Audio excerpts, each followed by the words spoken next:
Hi everyone, and welcome to Like a Boss with me, Lauren. You know me by now. Today we are talking all about motivation. How do we get ourselves to want to do things? So last week we got down and dirty into what to do if we've had a less than productive start to the year. It turns out our brains aren't very good at high-level analytical thinking or creativity during a crisis.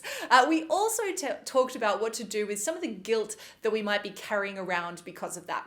So now that we have acknowledged our guilt, we've named our feelings, we've checked in with our values, and we've given ourselves some self-compassion, what can we do to actually start feeling more motivated again?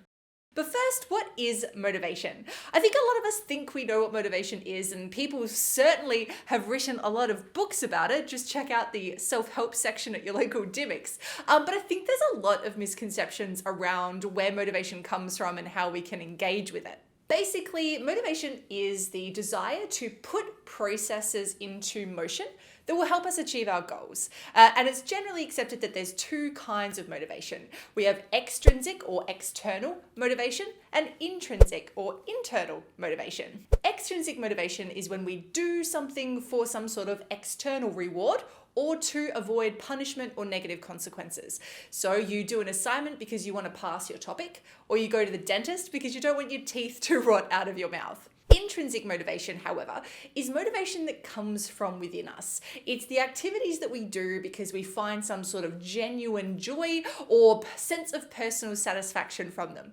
So that might be engaging in a subject because you find it genuinely fascinating, or running a marathon because it makes you feel a sense of pride and accomplishment. Now, intrinsic motivation tends to be more successful, which makes sense because if we're doing something because we love it or because we enjoy it, we're probably going to be more invested in it. And this combination of internal and external forces drives our behavior.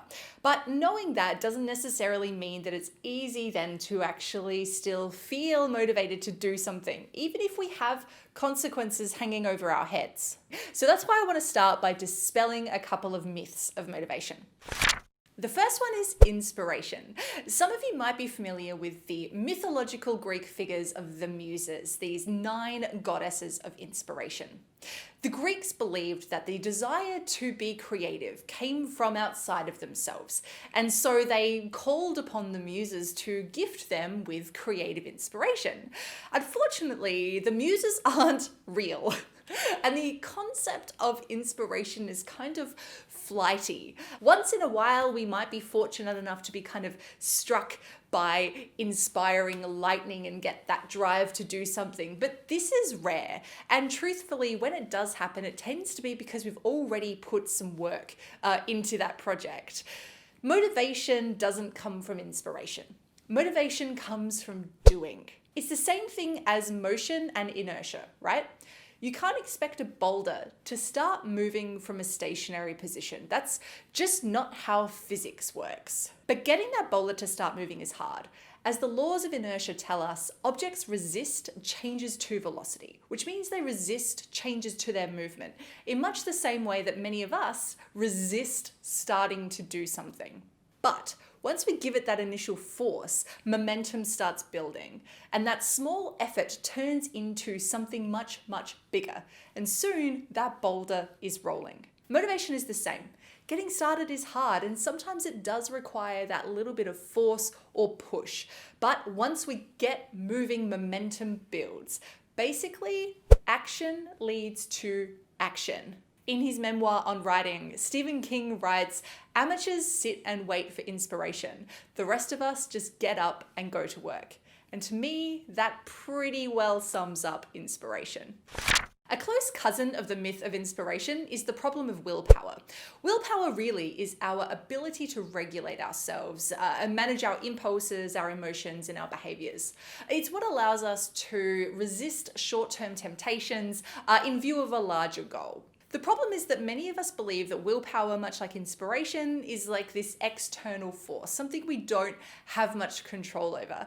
That's why it's really easy to dismiss doing difficult things because of a lack of willpower. If only I had more willpower, I could eat better or drink less or spend my money more wisely. But just like that boulder, willpower is something we need to put some effort into to start building it. It's like a muscle that we have to train. And we do this by A, trying to avoid those short-term temptations, the temptation to open YouTube instead of finish writing your paragraph, and by setting up routines and contingency plans for what we're going to do when things go wrong.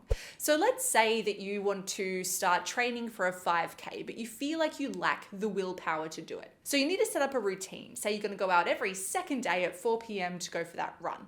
And you need a contingency plan. What are you going to do if it starts raining? Or if you get home from work late?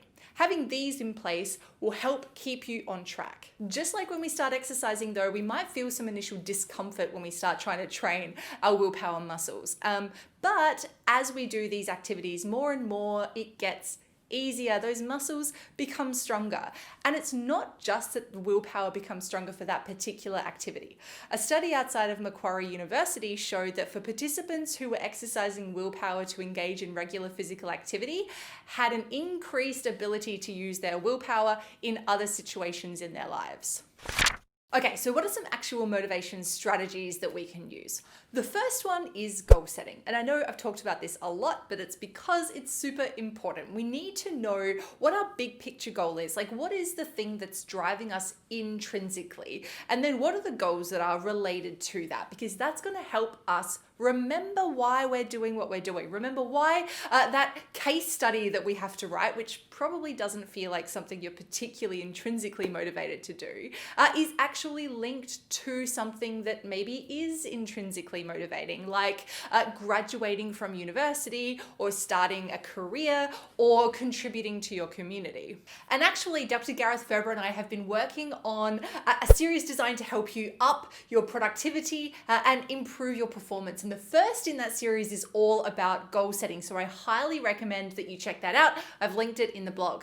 And in fact, the evening after we finished filming that module, I went home and created my own goals because I realized that I wasn't being productive and feeling very guilty about that because I wasn't feeling very motivated to write.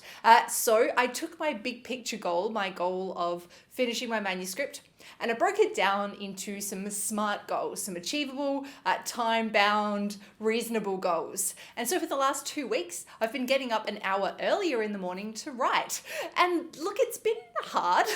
I'm not a morning person, but I am actually starting to feel that motivation. Every morning when my alarm goes off and it's dark outside and I can hear the morning birds starting to chirp, I'm feeling less and less inclined to hit that snooze button. That's my willpower building. And instead, I'm actually finding I'm starting to enjoy this sort of quiet hour with just myself and my coffee and my words. And as I start to see more and more words appear on the page day after day, I really am truly feeling more and more motivated to continue. But having goals doesn't work if we have too many of them. And this is because if we don't achieve everything on our to-do list or get every goal of the day done, we can feel a sense of disappointment in ourselves. And that's where that guilt comes in. And then we start to lose our motivation. Instead, focus on the rule of 3. What 3 tasks or goals do you want to achieve in a day? Keeping it at just 3 helps us reduce the gap between what we plan to do and what we actually achieve. And when we reduce that gap, we reduce the chances that we're going to feel guilty and therefore become unmotivated.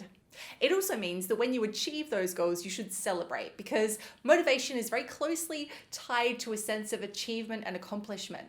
Remember, positivity builds positivity. If we focus on the things that we did do instead of focusing on the things that we didn't do, we're much more likely to feel motivated. The third and final technique that I want you to try is free writing. Sometimes the reason we don't feel inspired is because we put too much pressure on ourselves to get everything right the first time. And that means that we struggle to get started. We can't push the boulder and get that momentum going. But the enemy of motivation is the blank page, that blinking cursor that is tormenting you from that sea of vast and infinite nothingness. Overcoming our mental resistance, that feeling of inertia, means we have to start. We've got to push the boulder, even if you don't feel ready. So free writing then is the process of writing without thinking too much about it.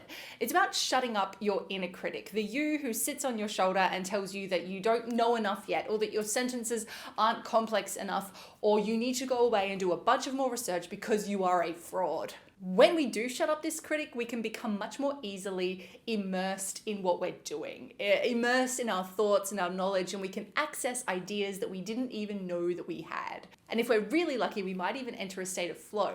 This is this kind of magical mental state where we attain super focus and attention, and we even start to lose a sense of time.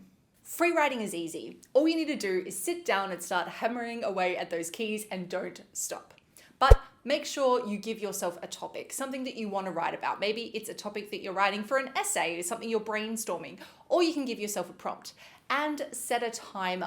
Even as little as 10 minutes can be enough to get those creative juices flowing, to push the boulder, start the momentum of our motivation so that we can get deeper and tackle that topic at a more complex level. Remember, it is much, much easier to fix something that is not perfect than it is to make something perfect from scratch. And that's it for today. I hope that you found something useful in this to help you feel more motivated.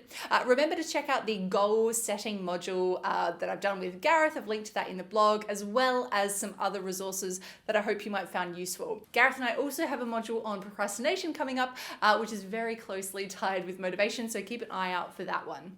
In the meantime, if you have any ideas for future topics, please get in touch and let me know. And if not, good luck, and I'll see you next time.